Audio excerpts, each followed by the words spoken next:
जय हिंद दोस्तों, मैं गगनदीप आप सभी का स्वागत करता हूं proud group of NCC YouTube channel पर। और अगर आप एनसीसी ए बी या सी सर्टिफिकेट का एग्ज़ाम देने वाले हैं तो ये वीडियो आपके लिए वेरी वेरी इंपॉर्टेंट है, क्योंकि हम इसमें रिसेंटली जो एनसीसी का एग्ज़ाम हुआ है उसमें जो क्वेश्चन पूछे गए हैं उनको यहाँ पे हम सोल्व कर रहे हैं। और ये क्वेश्चन आपके एग्जाम में आने के पूरे पूरे चांस हैं, तो इसलिए ये वीडियो आपको एंड तक देखनी है। और इस वीडियो में मैं आपको बहुत सारी ऐसी इंपॉर्टेंट बातें बताऊंगा और आपको एनसीसी क्विज के बारे में बताऊंगा, पीडीएफ के बारे में सारी बातें मैं आपको बताऊंगा। तो सबसे पहले यहाँ पे देख लेते हैं क्वेश्चन नंबर 44 जो है कि निम्नलिखित में से सही और गलत का चुनाव करना है। हमको इसमें ट्रू और फॉल्स बताने हैं। तो सबसे पहला क्वेश्चन यहाँ पे है कि चिकन पॉक्स जो होता है वो एक संक्रामक या एयरबोर्न रोग नहीं है। नहीं है, नहीं है, चिकन पॉक्स एक संक्रामक रोग होता है, तो इसीलिए ये स्टेटमेंट हमारी होगी गलत भाई, क्योंकि ये तो एक संक्रामक रोग है। कुष्ठ रोग का इलाज संभव है, बिल्कुल सही बात है। कुष्ठ रोग जिसे हम कोढ़ कहते हैं तो उसका इलाज संभव होता है, ये बिल्कुल सही बात है। नेक्स्ट जो है सी, त्वचा शरीर के तापमान को विनियमित करने या बनाए रखने में मदद करती है। बिल्कुल सही बात है, ये जो हमारी स्किन होती है वो हमारे शरीर का टेम्परेचर मेंटेन करने में हमारी सहायता करती है, ये उसका काम होता है एक। तो ये वाली स्टेटमेंट भी बिल्कुल सही है। डिसेंट्री यानी कि पेचिस होता है, वो जल से होने वाली बीमारी है। पेचिस जिसके अंदर दस्त लग जाते हैं, अगर हम खराब पानी पी लेते हैं तो उससे ये समस्या पैदा होती है, तो ये स्टेटमेंट भी बिल्कुल सही है। और डीटीएल जो सी डीटीएल की फुल फॉर्म आपको यहाँ पे पता लगी कि डीप ट्रेंच जो लेटरिन होती हैं वो स्थायी परमानेंट रूप में इस्तेमाल के लिए बनाई जाती है। नहीं, वो परमानेंट नहीं बल्कि वो टेम्परेरी के लिए बनाई जाती हैं, तो ये वाली स्टेटमेंट भी हमारी गलत होगी। तो ए और ई यहाँ पे गलत है, बी सी और डी यहाँ पे बिल्कुल सही स्टेटमेंट है। अब हम नेक्स्ट क्वेश्चन की तरफ बढ़ रहे हैं। नेक्स्ट क्वेश्चन हमारा है क्वेश्चन नंबर 45। क्वेश्चन नंबर 45 पे बढ़ने से पहले मैं आपको एक इंपॉर्टेंट बात बता देता हूं। इंपॉर्टेंट बात यह है कि आपको क्या करना है अगर आप एनसीसी के क्विज अटेम्प्ट करना चाहते हैं। बहुत सारी डायरेक्टरेट से कैडेट्स के मेरे पास मैसेज आ रहे थे कि अब की बार जो उनका एग्जाम होगा वो ऑप्शन टाइप होगा, यानी कि मल्टीपल चॉइस क्वेश्चन पूछे जाएंगे। ठीक है, और वैसे भी हमारे एग्जाम में वन लाइनर क्वेश्चन सही मिलान पूछे जाते हैं, तो उसके अंदर ये एनसीसी क्विज आपकी बहुत हेल्प करेगा। अगर आप डेली एनसीसी के क्विज अटेम्प्ट करना चाहते हैं उन इंपॉर्टेंट क्वेश्चन के जो आपके एग्जाम में पूछे जाते हैं, तो आप टेलीग्राम के ऊपर प्राउड ग्रुप ऑफ एनसीसी को सर्च करें, आपको वहां पे प्राउड ग्रुप ऑफ एनसीसी का टेलीग्राम चैनल मिल जाएगा। और वहां पे डेली एनसीसी के क्विज आपको मिलेंगे, जिनको क्विज को अटेम्प्ट करके आप अपनी तैयारी को बेहतर कर सकते हैं।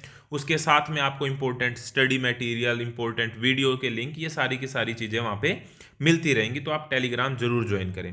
क्वेश्चन नंबर 45 है यहाँ पे, कौन से ऐसे मुख्य कारक हैं, बेसिक फैक्टर हैं जो एक व्यक्ति को स्वस्थ रखते हैं। तो एक व्यक्ति को स्वस्थ रखने के इंपॉर्टेंट कारक यहाँ पे क्या है। सबसे पहली बात तो सोना अच्छे से है भाई, साउंड स्लीप यानी कि गहरी नींद लें, रोजाना 7 से 8 घंटे की गहरी नींद। गहरी नींद का ये मतलब है कि जब आप सोएं तब बीच में कोई डिस्टरबेंस नहीं होनी चाहिए। दूसरा है भाई स्नान करना, बाथिंग बहुत ज़्यादा जरूरी है, रोजाना अपनी त्वचा को साफ रखना बहुत ही ज़्यादा जरूरी है। स्वच्छता, क्लीनलीनेस का ध्यान रखें। क्लीनलीनेस का यहाँ पे मतलब जैसे नाखून काटना हो गया, दांतों को साफ करना हो गया, खाना खाने से पहले हाथ धोना हो गया, इन बातों का इंपॉर्टेंटली हमको ध्यान रखना है। खाना और पीना, अब हमारे स्वास्थ्य के ऊपर हमारे खाने यानी कि भोजन से बहुत ज़्यादा इफेक्ट पड़ता है। तो अच्छा खाना खाएं, अच्छी तरह पका हुआ होना चाहिए, संतुलित होना चाहिए और पौष्टिक आहार होना चाहिए। और पीने का जो पानी होना चाहिए वो साफ होना चाहिए, ये बातें हमको ध्यान रखनी है। और कसरत, exercise very important role play करती है इन सारी चीज़ों के बाद में। और इम्पोर्टेंट सबसे नंबर आता है एक्सरसाइज का। तो रेगुलर एक्सरसाइज करें, योगा करें, खेल कूद करें, व्यायाम करें, जो दिमाग और शारीरिक विकास के लिए जरूरी होती है। बात समझ में आ गई आपको। अब हम नेक्स्ट क्वेश्चन की तरफ बढ़ रहे हैं। नेक्स्ट क्वेश्चन पे बढ़ने से पहले एक इंपॉर्टेंट बात और है। देखो होता क्या है हमारे साथ, हमारा आ जाता है एनसीसी का एग्जाम और हमको लेनी होती है ए ग्रेड एनसीसी के एग्जाम में, अगर हम अच्छा स्कोर करना चाहते हैं तो। अब ए ग्रेड लेने के लिए हमको क्या करना पड़ता है, पूरी की पूरी एनसीसी हैंडबुक पढ़नी पड़ती है, तब भी कोई ज़रूरी नहीं है कि हमारी ए ग्रेड आएगी। और बहुत ज़्यादा मटेरियल हो जाता है एनसीसी हैंडबुक के अंदर। तब हमारे दिमाग में एक बात आती है कि शायद हमारे पास, आकाश हमारे पास एनसीसी नोट्स होते जिनके अंदर वे सारे के सारे इंपॉर्टेंट क्वेश्चन दिए होते जो हमारे एग्जाम में पूछे जाते हैं। एग्जाम ओरिएंटेड वो होते हैं, हमको एक्स्ट्रा जो स्टडी मटेरियल है वो ना पढ़ना पड़ता। तो उसी को ध्यान में रखते हुए हमने बनाए हैं एनसीसी नोट्स इन हिंदी। वो सिर्फ हिंदी भाषा में है, जिसमें मैंने क्या किया कि प्रीवियस ईयर पेपर को सोल्व किया है। आपको उसके अंदर प्रीवियस ईयर पेपर मिलेंगे, एनसीसी के वन लाइनर क्वेश्चन मिलेंगे, एनसीसी के शॉर्ट आंसर टाइप क्वेश्चन मिलेंगे, लॉन्ग आंसर टाइप क्वेश्चन मिलेंगे।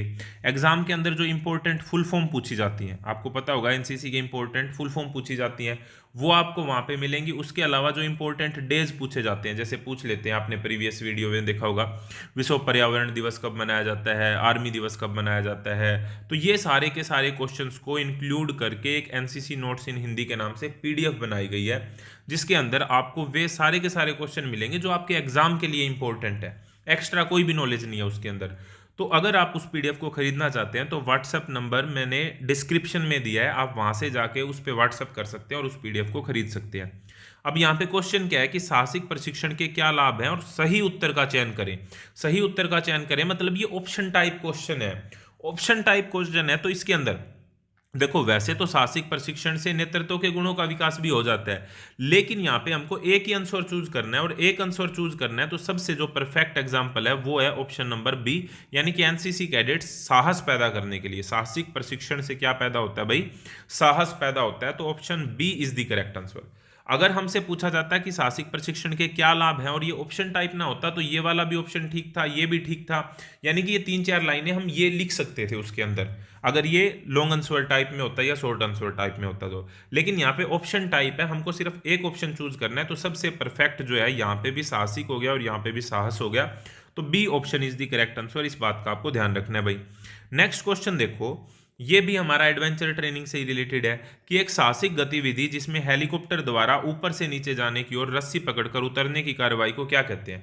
उसको कहते हैं भाई पैरासिलिदरिंग। ये कैंप होते हैं हमारे, पैरासिलिदरिंग हो गया तो पैरासिलिदरिंग कहते हैं उसको। और सिलिदरिंग यहाँ पे जब हम रस्सी को पकड़ के नीचे की ओर आते हैं तो उसको सिलिदरिंग कहते हैं। तो पैरासिलिदरिंग यानी कि C option is the correct answer.